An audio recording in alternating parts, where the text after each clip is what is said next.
Welcome back to eBEFOREi Video Reviews. Today we're taking a look at Transformers Masterpiece LAMBOR. This is MP12-G, which is the Generation 2 version of Sideswipe. Now, this one is very G2 inspired by the comic. In fact, he's got a face that only a mother could love. But we'll get more into that here in a few minutes. It's actually inspired by the comic drawings of Derek Yaniger, but it's a great look. Despite what some of the pictures kind of make it look like. Anyway, that being said, let's take a quick look at what we get, starting with the box. That's right, we're going to take a quick look at the box. Anyway, let's get that out of here and pull this guy up, turn it around, and there's not much to see, except this very cool, get it in focus, except this very cool comic strip, which looks good, and you can see exactly where the head gets its design from. He's got that snarled, Rambo-looking, just tough guy, weaponed up to the max. Pictures of the car all over the place. Right here you see what's included, a couple of guns, a sword, a couple of wheels with spikes. On the bottom you have a whole bunch of Japanese writing since this is an import. Oh, and it's an officially licensed product by Lamborghini. So that's pretty neat, just like the rest of the MP Lambors. Outside of that, that's pretty much what you get. There's a snarling pic. Let's take a look at what else you get. So you get this nice laminated card. That's a great piece of artwork too. I think that looks real nice. On the back you have his technical specs, which there's an English version inside of the instruction sheet. Here, I don't know, sixes, a 6, some 7s, a 5, 10, 3, and a 6. Let's toss that aside. Anyway, let's take a look at the actual toy. So here he is, he's got his weapons on the top. My son has somehow made his way off with the sword, so I need to go hunt down for that. But aside from that, and the sword fits on top of this engine block as well. Pretty neat. Oh, there's a few more comic bits inside of the instruction sheet. You've got that drawing on top, and if you look over here to the right, you see in the upper right-hand corner the comics. Let's get a better look here. So again, there's another drawing, which I think is pretty cool. Stickers. This toy comes with stickers, and you know how I feel about stickers. I'm not a fan of stickers. I mean, really. But you can choose what you want to do. I put an Autobot symbol on, a smaller. Some of the back bits right there. I don't recommend that, but it's up to you. You can also choose to put the Sideswipe S's. That goes in robot mode. But you can take your choice in a G2 Autobot symbol or Generation 1 and your sizes. And that's the one I chose, the smaller G1 Autobot. But it's your toy, you do what you want. Alright, let's take kind of an overview of vehicle mode. Again, I put some of the stickers on, so again, you do what you like. I love the red contrast on black on the windows. Painted hubcaps, the back of the vehicle looks good. And let's take this top bit off and get a better look at the car. Come back to that.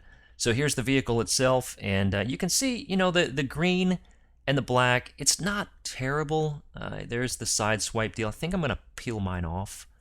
But there's some green on the front and green that covers the transparent headlights, which are clear plastic. There's your Lamborghini symbol. And just some overall nice details of the vehicle. This mold is just so sleek. Little panel gap there. But overall, very sleek Lamborghini, as in all versions. Alright, so here's a slightly closer look, and again, the red and black really looks nice. It just really brings out the detail on the vehicle. Let's take a look at the weapons. Alright, so here's the weapons combined. Again, the sword, I'll find it. He was in here and then he was out. But they all fit together quite nice. The sword goes in the side, that goes into the car, and it's a very neat, just a big bulky accessory. Now you can pluck these out, and you have a machine gun and a grenade launcher, and it only fit in the hole one way. That's what she said. So there's a number of things that you can do to pose them up with his different weapons. The wheels, if you try to pull it, it's not going to happen because it's in there on a tab, so you need to actually separate them like that. And there you go. So you can pull them both off. You can see the tabs they were in. We'll flip down the handle to make it more like an actual weapon that he can put in his hand. And that right there is the grenade launcher. There's another look at it, and the detail is so nice. The in-plastic molding looks good. You even have a little bit of plastic, if you can see inside the hole there, that kind of reflects off. So it's neat. They didn't have to do that, so it's cool that they did. There's the submachine gun, same kind of thing.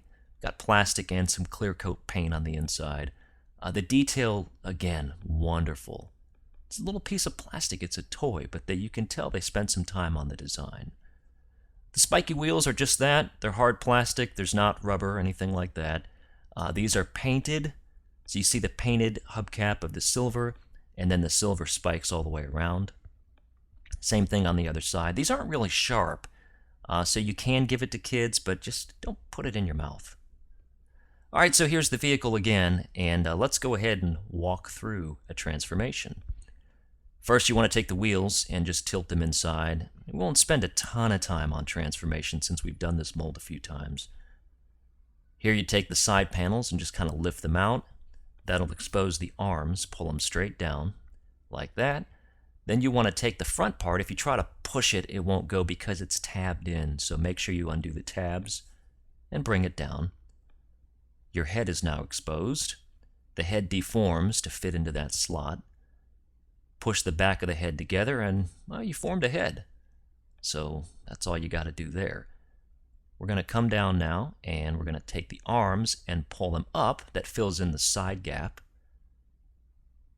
Take the spoiler, unhook them, bring them to the side, and come in the inside. Take the top of the roof. It's on a dual hinge, and just slide it up like that. Now you can reach in there, grab the feet, kind of get them started to pull them out, separate the legs. Now you can take this back part. A lot of people forget to do this during transformation. You take those side pieces and push them down flat. Again, it's just more panel filling, which is good. You put that down like that, and nice and uniform on both sides. Now you're going to rotate that whole side wheel bit straight up in the air. Just like that. Take that piece and pull it down. Push it flush up against the deal. Grab the foot, pull the whole panel down on both sides. Now you want to rotate this piece straight up like that. All right, we're still getting ready to form the legs. Now you want to take that spoiler bit, cover the back like that, go into the foot, pull out the ankle or the heel piece for stability. Rinse and repeat on the other side. And now you have his top parts that you need to fill in. So reach your thumb in there, or your finger, and pull out that plastic. Do the same thing here. If you don't have fingernails, you're screwed. Well, anyway, pull that down, and you got a tab there. You see that? You want to push that into place, like that. Get a real solid, kind of a shin area out of it. Do the same thing on the other side. There you go, and you're pretty much done with the bottom half of the figure. Stand them up. Now we're going to take the coracal region and push that down, and an arrow points downtown. So there's that, and very Generation 1. Now we're going to take this. It's on a dual hinge, so we're going to accordion it back, and there's a slot on the inside, and you do want to tab that in. So there's a little hole right there and a tab, and you marry them up. Perform a wedding ceremony, get them together, and just give it a little push. You'll get that in place. Make sure it's tight. If it's not tight, just go back there and do it again. So now we're going to keep going with the arms. Straighten them out. Again, dual hinges. Pull them till they're straight. And we'll do the same thing over here.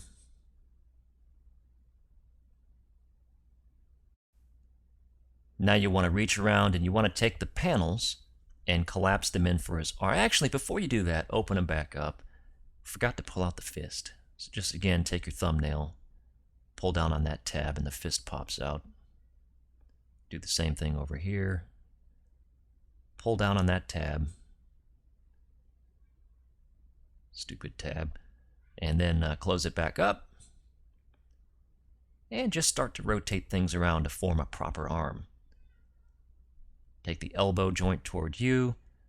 Do the same thing over here. Wow, we really did do a thorough walkthrough. I didn't mean to. It just sort of happened that way. Now you've got your joint there. Now the back, you want to take these back pieces, and this can be a little bit confusing if you haven't done this before, but you just want to take these back panels and untab them. Just reach in there and pull them out. And you'd think that you'd just collapse them on the inside, but if you do that, it's not going to fit into that little backpack hole. You know, so you're going to try to pull this thing down,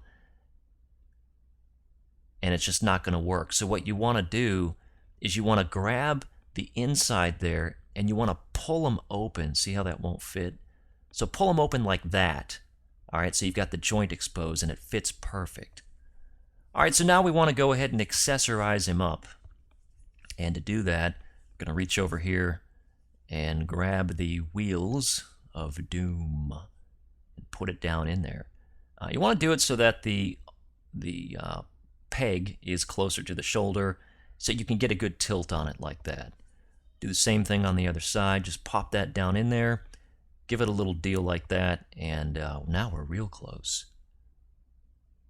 All right, so now we've got his weapon. That tabs into his hand just like the prior versions of this mold. You're going to put that in there and just kind of squeeze it into the peg. Wrap the fist around it. Do the same thing on the other side. Get in there. And just peg it in. Close up that fist. And now you're ready to stand him up. Pose him up. And there he is. That's G2 Sideswipe with angry face. It's a great figure. This is one of my favorite figures so far in the MP line. It's unique. It shares a really good mold with some of his brothers. He's just a very good look all the way around. He looks like he's ready for battle, which is cool. You can see where the stickers kind of fall. Let's take a closer look at that face. The face. Camera. Oh, God. Look at the teeth. He's got teeth. Like legit teeth. And like a teardrop. Maybe a tattoo teardrop. I don't know if that's a... I think that's... Yeah, I see that. Again, you've got some movement on the head. Very, very good look to it. Just look at it. It's going to stare a hole through you. If you don't deform his head when you do that. Taking a look at some other pieces here on the figure. You can see the nice detail in the abdomen, the legs overall. I mean, it's just a very nice look. There's some more detail in the plastic molding. The black part is quite shiny. My cameras don't do it justice. There's nothing that doesn't shine in that black. Again, very nice detail with the red and black and white. The green, I could probably do without. I might take those stickers off pretty soon. Oops. So anyway, this just really is just giving you a good view of the figure. I really like the way that this looks. Articulation, his head looks up, down, and all around. You get some movement on up and down. Shoulder, you have a hinge there, or a swivel. You also have rotation just below the shoulder. Elbow hinge. The hands do open up and close to grip around weapons. You do have waist swivel. Wheel just came off. You've got a dual hinge right there on the leg, so you can turn it and pivot. Nice knee hinge, and you do have ankle pivots. So all kinds of good posing that you can do here. So anyway, that's pretty much the way that this guy looks. Very nice, very intimidating type figure. Oops, turn that around. I can't express enough, even if you already own this mold, I really think that this is a unique enough look to where you can have this even side by side with another Masterpiece original Sideswipe and Red Alert, and you're not getting too much duplication on the way that this looks on your shelf. You can even rename them if you want to. Again, the choice is really yours. Anyway, so that is pretty much my review of the figure, but before we go, let's do a quick size comparison with someone else who shares his mold. I don't have a Sideswipe close by, but I do have a Red Alert. So let's put Red Alert in the frame. And you can see, again, that because the faces are so different, You know, you can have these guys close to each other on the shelf, even though these are two different characters. It's fine. But even with Masterpiece Sideswipe, they're different enough looking, especially with the shoulder bits, the weapons. The sword actually plugs behind in his back as well. You can slot it into his windshield. So overall, what we have here is an awesome toy. So there you go. What's my recommendation? Awesome. Pick this guy up. Anyway, that's my review. I appreciate it very, very much. Again, things are going so well on my channel, and I have all of you to thank for it. So I'd appreciate it if you continue spreading the word. If you like my reviews, give me a thumbs up, comment, rate, do anything you want. If you want to see something in the future, you can reach me at all kinds of different ways through social media. The YouTube channel name, in case you're watching this at some pirate site, is youtube.com/eBEFOREiNet. If you want to catch me on Facebook, I'm facebook.com/eBEFOREi. And if you want to send me a tweet, as in a Twitter tweet, you can tweet me at eBEFOREiNet. Thank you again. Your support means everything to me. We'll be back here. We'll be back here again real soon. Peace.